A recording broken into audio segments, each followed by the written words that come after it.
ছিল না। ছেঁড়া বলের ভেতর কাপড় ঢুকিয়ে প্র্যাকটিস করতো ছেলেটা। খেলার সময় একটু দৌড়দৌড়ি করলেই হার্টবিট তরতর করে বেড়ে যেত তার। ডাক্তার বলেছিল ফুটবল খেলা না ছাড়লে হার্ট অ্যাটাক হতে পারে। রাশিয়া পর্তুগালের খেলা খেলতে নামার আগে বছর 20 ছেলেটি জানতে পারে মৃত্যু হয়েছে তার বাবার। সেদিন ড্রেসিং রুমে কান্নায় ভেঙে পড়েছিল ছেলেটি। তবে পরে ওই ম্যাচেই ম্যান অব দ্য ম্যাচ হয় সে।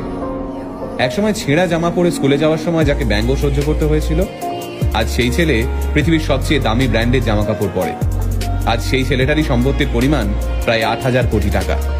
কিন্তু আজও সেই ছেলেটা প্রতিটা বড় অনুষ্ঠানে নিজের মাকে নিয়ে যায়। মাকে প্রতিটা অনুষ্ঠানে নিয়ে যাওয়ায় বান্ধবীর আপত্তি আছে শুনে তৎক্ষণাৎ নিজের বান্ধবীকে ছেড়ে দেয় ছেলেটা। এতটাই শক্তিশালী এই ছেলেটার শিকড়ের টান। হ্যাঁ, আপনারা ঠিক ধরেছেন, আমরা আজকের ভিডিওতে কথা বলছি ক্রিশ্চিয়ানো রোনাল্ডোকে নিয়ে। রোনাল্ডোর জন্ম এক গরিব পরিবারে। দুবেলা দুমুঠো ভাত জোগাড় করতেই রোনাল্ডোর বাবা হিমশিম খেতেন। ভালো জামা কাপড় কিনে দেওয়া তো দূরের কথা, তাই ছেঁড়া জামা পরেই স্কুলে যেতে হতো তাকে। বাড়ির আর্থিক অবস্থা খারাপ, বাবা সারাদিন মদের নেশায় ডুবে থাকে। নোংরা জামা কাপড় পরে স্কুলে গেলে কপালে জোটে শিক্ষকদের গঞ্জনা। তাই কয়েকটা পয়সার জন্য খুব ছোট থেকেই সাফাই কর্মীর কাজ করতে থাকেন রোনাল্ডো। অবশ্য সমস্ত গঞ্জনা, অবহেলা এবং বঞ্চনার বদলা তিনি তুলতেন ফুটবল মাঠে। ফুটবলের শট মেরে নিজের থেকে বয়সে বড় ছেলেদের ড্রিবল করে মাঝমাঠ থেকে ফ্রি কিক মেরে তিনি চমকে দিতেন সবাইকে।